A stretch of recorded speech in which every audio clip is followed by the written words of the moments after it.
Good morning. তোমরা কেমন আছো? আশা করি তোমরা ভালো আছো। আমিও ভালো আছি, আমার পরিবারের সকল সদস্য ভালো আছে। হুগলি জেলার ছোট্ট গ্রাম ধনিয়াখালীর থেকে আমি অদিতা আমার নতুন ভিডিওতে তোমাদের জানাই অনেক অনেক স্বাগত আর ভালোবাসা। আজকে একটা নতুন সকাল, একটা নতুন ভিডিও, এই ভালোবাসা নিয়ে একটা নতুন ভিডিওর সূচনা হোক। তাহলে চলো। এই যে মেয়ে তৈরি হচ্ছে, মেয়ে বর্ধমান যাচ্ছে। মেয়ে হেঁটে টোটো স্ট্যান্ডে যাচ্ছে টোটো ধরতে, আর যতক্ষণ দেখা যায় ব্যাগটা অবধি আমি দাঁড়িয়ে থাকি। চলো, মেয়ে তো বর্ধমান চলে গেল। তো 8:12 লোকাল ওর, এখন 7:30 মতন বাজে।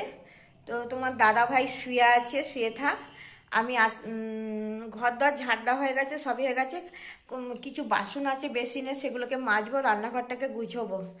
এত ঠান্ডা, কাজ করতে ইচ্ছে করছে না, মনে হচ্ছে আবার শুয়ে পড়ি, শোবো না। তো দেখি আস্তে আস্তে করে সারাদিনের টুকটুক করে কাজগুলো করি, সব কিছুই তো করতে হবে। তো চলো, সঙ্গে থাকো। আর আমার ভিডিওটা যদি ভালো লাগে অবশ্যই লাইক শেয়ার করো, কমেন্ট করো। আর একটা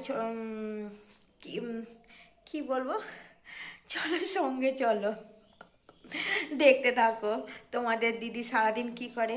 আমার কিন্তু স্নান হয়নি, স্নান করিনি এখনো। বাবারে, বাসি জামাটা ছেড়েছি, কেন চাটা করলাম তো, ঘরটা ঝাড় দিয়ে আর ঘরের দুয়ারে জল দিয়ে চাটা করে মেয়েকে দিলাম। সেজো যা উঠবে, সেজো যা আমার আগাগোড়ায়।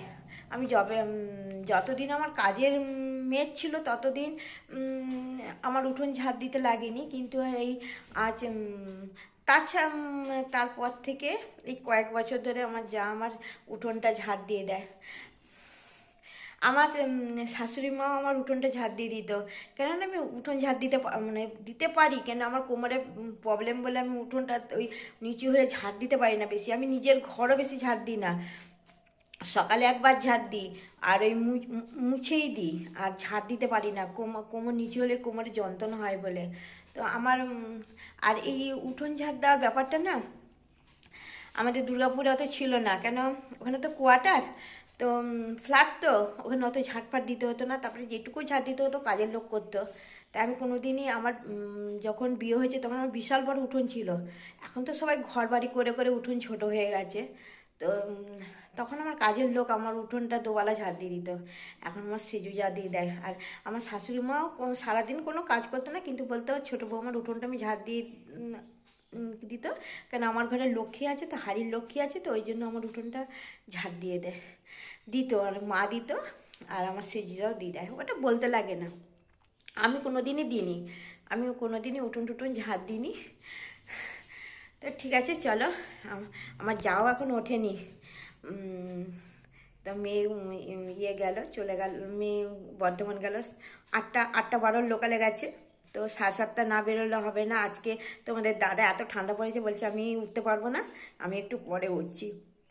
তাহলে ততক্ষণ চলো আমি রান্নাঘরের কাজগুলো করে নিই, তারপরে ওকে চা খেয়েছে, আবার চা দিতে হবে, সঙ্গে থাকো। আমি বেসিনে কতগুলো বাসন ছিল সেগুলো মাজতে চলে এসেছি।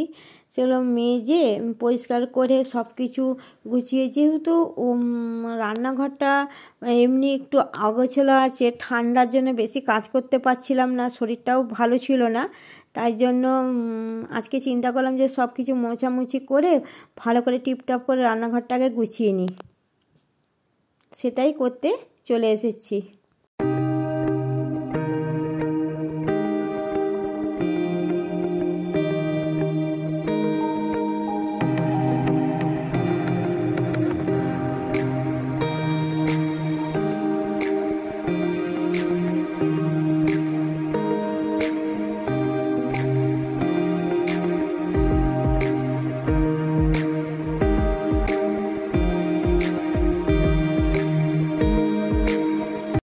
তো ঘর দোর মোছা, বাসন মাজা সব কমপ্লিট হয়ে আমি দুধটা জাল দিতে বসেছি।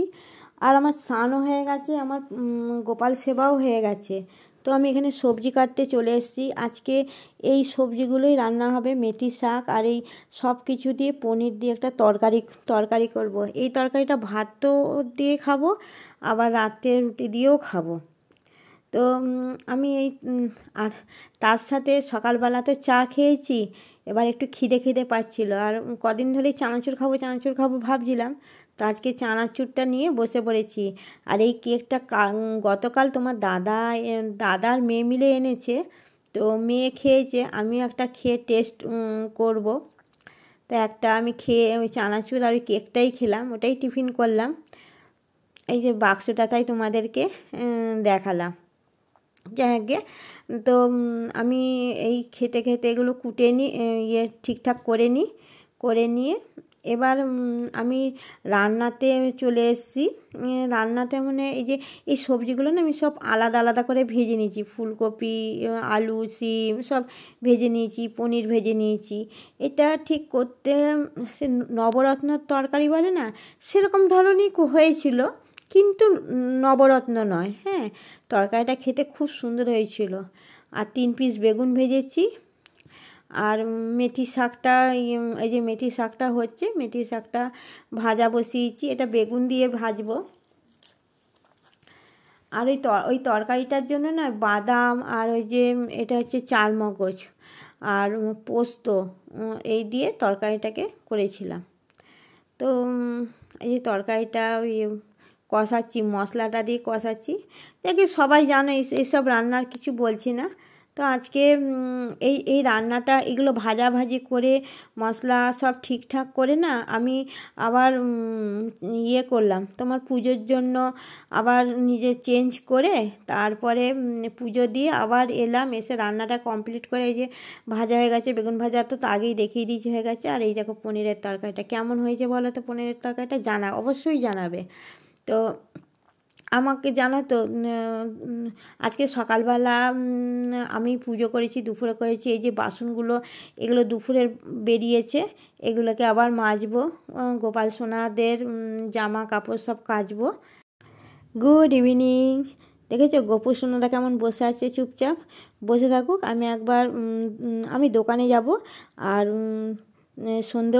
সন্ধে দিয়েছি, আর ওদের দিদি ওদেরকে শয়ন দেবে। এই দোকানে চলে এসেছি, অনেকক্ষণ হয়েছে, এত ঠান্ডা আর মাথার থেকে খালি চাদর পরে যাচ্ছে। দোকানে লোক ছিল, তো যাই হোক, এবার আমি বাড়িতে গিয়ে তো আমার দুপুরবেলা তো সেই তরকারি করাই আছে, সবাই জানো। ওই তরকারি দিয়েই আজকে রুটি খাওয়া হবে, তো খালি রুটি করতে হবে। আর এইখানে বাজারে না কোনো কথা বললে খুব অসুবিধাই হয়, বক্সের আওয়াজ আসছে, ওই জন্য আর কথাগুলো তোমরা শুনতে পাচ্ছ না। তো আমি বাড়িতে চলে এসে খাটে চুপচাপ বসেছিলাম রুটি করে। আর এই যে আমাদের পাঁচকু সোনা দেখেছো, চুপচাপ গোল মটল হয়ে বসে আছে। আজকের ডিনারে রুটি, মিষ্টি আর এই পনিরের তরকারি। যদি আমার ভিডিও তোমাদের ভালো লাগে অবশ্যই লাইক, শেয়ার, কমেন্ট করো। আর বলছি গুড নাইট, ভালো থেকো, শুভরাত্রি, টাটা।